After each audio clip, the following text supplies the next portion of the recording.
আমি কিমান আন্দোলন কৰিছো কিমান আলোচনা কৰিছো যে আপোনালোকে হাতেটো খেলি পেলাই লৈ যাওক ট্ৰাংকুলাইজ কৰাৰ কিন্তু তেওঁলোকে ৰাইজক নিৰাপত্তা দিব নোৱাৰিছে আৰু তেওঁলোকৰ জীৱ জন্তুৱে আমাৰ জীৱনটো চাকচোন আমাৰ জীৱন কেনেকুৱা হৈছে আমি এই পৰিয়ালটোৱে কালি ৰাতি 3টা পৰিয়াল একেলগে শুই আছো কেনেকুৱা হৈ গৈছে আমি ৰাতিটো মানে টোপনি নোহোৱাকৈ ৰাতিটো পাৰ কৰিম আৰু দিনটো আমি মানে হাজিৰা কৰিম এইটো আমাৰ জীৱন হৈছে আমি এনেকৈ জীয়াই থাকিবলৈ বাধ্য হৈছোঁ গতিকে এইটো কিমান দিনলৈকে চলিব কলিয়াবৰত দিনক দিনে বৃদ্ধি পাইছে হাতী মানুহৰ সংঘাত আজি এই মুহূৰ্তত কাজিৰঙা দাঁতি কাষৰীয়া চিকনি বৰহোলা কাৰ্বি গাঁৱৰ একাংশ ৰাইজ আহি বনৰীয়া হাতীৰ উপদ্ৰৱৰ বিৰুদ্ধে কলিয়াবৰৰ জখলাবন্ধা বনখণ্ড কাৰ্যালয়ত সমবেত হৈছেহি তেওঁলোকে উত্তাল প্ৰতিবাদেৰে প্ৰতিবাদ সাব্যস্ত কৰিছে কলিয়াবৰৰ জখলাবন্ধা বনখণ্ড কাৰ্যালয়ত আমি পোনে পোনে ৰাইজৰ পৰা জানিম যে দিনক দিনে বৃদ্ধি পোৱা হাতী মানুহৰ সংঘাতৰ বিৰুদ্ধে আপুনি কি ক'ব দিনক দিনে কলিয়াবৰত হাতী মানুহৰ সংঘাত বৃদ্ধি পাইছে কাজিৰঙা অঞ্চলত বৃদ্ধি পাইছে আৰু বিগত কেইবাদিন ধৰি হাতীৰ সন্ত্ৰাসত আমি হাতী নহয় বনৰীয়া মহ আৰু আপোনাৰ বাঘৰ সন্ত্ৰাস এইবিলাক আপোনালোকৰ সংবাদ মাধ্যমৰ যোগেদি আমি ৰাতি প্ৰচাৰ কৰি আছে কিন্তু কেইবাবাৰো আমি আলোচনাত মিলিত হৈছে দাবী জনাই কিন্তু স্মৰণ কৰিবৰ বিষয়ে যে বন বিভাগে বা চৰকাৰে কোনো ধৰণৰ পদক্ষেপ লোৱা নাই এই সমস্যাসমূহ সমাধান কৰিবলৈ আৰু এই কাজিৰঙা ৰাষ্ট্ৰীয় দাঁতি কাষৰীয়া অঞ্চলৰ ৰাইজক তিলকে মৃত্যুমুখলৈ ঠেলি দি আছে এই চৰকাৰখনে গতিকে আমি দাবী জনাব বিচাৰিছো অতি সোনকালে আমাৰ ৰাইজক নিৰাপত্তা সুনিশ্চিত কৰিব লাগে আৰু যিটো হাতী ইতিমধ্যে 4টা প্ৰাণী মানুহৰ হত্যা কৰি জীৱন হত্যা কৰিলে আৰু কিমান মানুহ জীৱন হত্যা হোৱাৰ লগত তেওঁলোকে চাব বিচাৰিছে এইটো আমি প্ৰশ্ন কৰিব বিচাৰিছো তাৰ লগতে কেইবাটাও পৰিয়ালৰ ঘৰ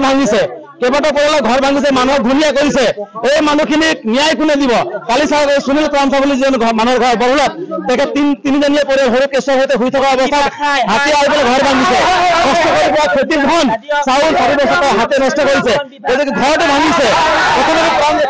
বাচিছে গতিকে এই মানুহৰ ঘৰটো যে ভাঙিছে এই চাউল নষ্ট কৰিছে ক্ষতিপূৰণ কৰি দিব আৰু এনেকে আৰু কিমান দিনলৈকে চলি থাকিব চৰকাৰে বা বন্ধকে ভাবে নেকি যে কাজিৰঙাত জীৱ জন্তু থাকে বুলি কাজিৰঙাত মানুহো থাকে বুজিব লাগিব আৰু আমি বেছি এটা বিচৰা নাই আমি নিৰাপত্তা বিচাৰিছো আমাক নিৰাপত্তা লাগে গতিকে আমাক অতি সোনকালে নিৰাপত্তা দিয়াৰ ব্যৱস্থা কৰক অন্যথা ৰাইজে জখলাবন্ধা বনখাট কাৰ্যালয়ত ৰাইজ প্ৰতিবাদ মুখৰ হৈ উঠিছে তেওঁলোকে অভিযোগ কৰিছে যে কাজিৰঙা দাঁতি কাষৰীয়া অঞ্চলৰ বৃহৎ জনগণক বন্যপ্ৰাণীৰ অত্যাচাৰৰ পৰা সুৰক্ষা দিয়াত ব্যৰ্থ হৈছে আমি আৰু এগৰাকী স্থানীয় লোক আছে তেওঁৰ পৰা জানিম দাদা আপোনালোক আজি বনখণ্ড কাৰ্যালয়লৈ আহিছে ইয়াত প্ৰতিবাদ সাব্যস্ত কৰিছে কি ক'ব আমি সেইটোৱে কম যে ৰাতিপুৱা আমি আহিছিলো ইয়াত ৰাতি হাতীয়ে ঘৰ এটা ভাঙিছিলে সুনীল ক্ৰামচা তেখেতৰ ঘৰ তো আমি ৰাতিপুৱা আহিছিলো ইয়াত বন বিভাগৰ লগ ধৰিবলৈ কিবা আলোচনা কৰিবৰ কাৰণে আমি ইয়াত চাইছো কোনো অফিচত কোনো মানুহ নাই কোনো কৰ্মচাৰীয়ে নাই একদম শূন্য কোনো নাই আমি ইমান চিঞৰিলো তথাপিও একজন কৰ্মচাৰী ইয়াত উপস্থিত নাই গতিকে মই উঠনি অফিচাৰক ফোন মাৰিছিলো মাৰি পেলাই তেখেতে ক'লে মই অফিচত গৈ আছো হেড অফিচত গৈ আছো মইতো 4টা-5টা বজাতহে অফিচত আহি পাম গতিকে তোমালোকে ইয়াত থাকি কাম নহ'ব তাৰপিছত মই সুধিলো যে আপোনালোকৰ কৰ্মচাৰী ক'ত আছে কৰ্মচাৰী বোলে ইয়াত নাই সব ক'তবা ডিউটিত গুচি গৈছে গতিকে তেখেতলোকে ইয়াত উপস্থিত থাকিব নোৱাৰিম এতিয়া বুলি ক'লে তাৰপিছত মই ক'লো আপুনি আহক আপুনি যেতিয়ালৈকে নাহে আমি ইয়াৰ পৰা আঁতৰি নাযাওঁ বুলি ক'লো নহ'লে আমি পথ অৱৰোধ কৰিম বুলি মই অথনি কৈছিলো গতিকে এনেকৈ যে বিভাগ আমাৰ গোটেই কলিয়াবৰ অঞ্চলটো যিমান হাতীয়ে উৎপাত কৰি আছে সেইদিনাখন আমাৰ আমগুৰিতে এনেকৈ মহিলাক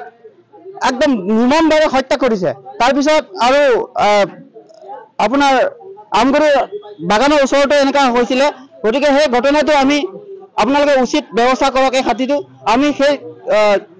সেইদিনাখন আমি প্ৰতিবাদ কৰিছিলো আপোনাৰ ফলগুৰি কেম্পত তাতে আমি স্পষ্টকৈ কৈছিলো ৰাইজে যে এই হাতীটোক ট্ৰেংকুলাইজ কৰক ইয়াৰ পৰা ট্ৰেংকুলাইজ কৰি পেলাই বেলেগ জেগাত অন্য ঠাইলৈ আপোনালোকে নিস্তান্তৰ কৰক নহ'লে গুলীয়াই হত্যা কৰক সেইটো আমি দাবী কৰিছিলো সেই দাবীটো তেওঁলোকে আওকাণ নকৰিলে একো ব্যৱস্থাই নললে গতিকে সেই ক্ষোভত আমি আজি আকৌ এই ঘটনাত ঘটি পেলাই আমি ইয়াত আহিছিলো এই অফিচত কোনো অফিচত একদম শূন্য গতিকে বন বিভাগ বন মন্ত্ৰী আপুনি সজাগ হওক যে আপোনাৰ বিভাগটো এনেকা নচলিব গতিকে উচিত এইটো ব্যৱস্থা কৰক হয় এনেদৰে এতিয়া প্ৰতিবাদ মুখৰ হৈ উঠিছে চিকনি বৰহোলা কাৰ্বি গাঁৱৰ ৰাইজ বনৰীয়া হাতীৰ উপদ্ৰৱৰ পৰা নিৰাপত্তা বিচাৰি তেওঁলোক অৱস্থান গ্ৰহণ কৰিছে কলিয়াবৰ দখলাবন্ধা বনখণ্ড কাৰ্যালয়ত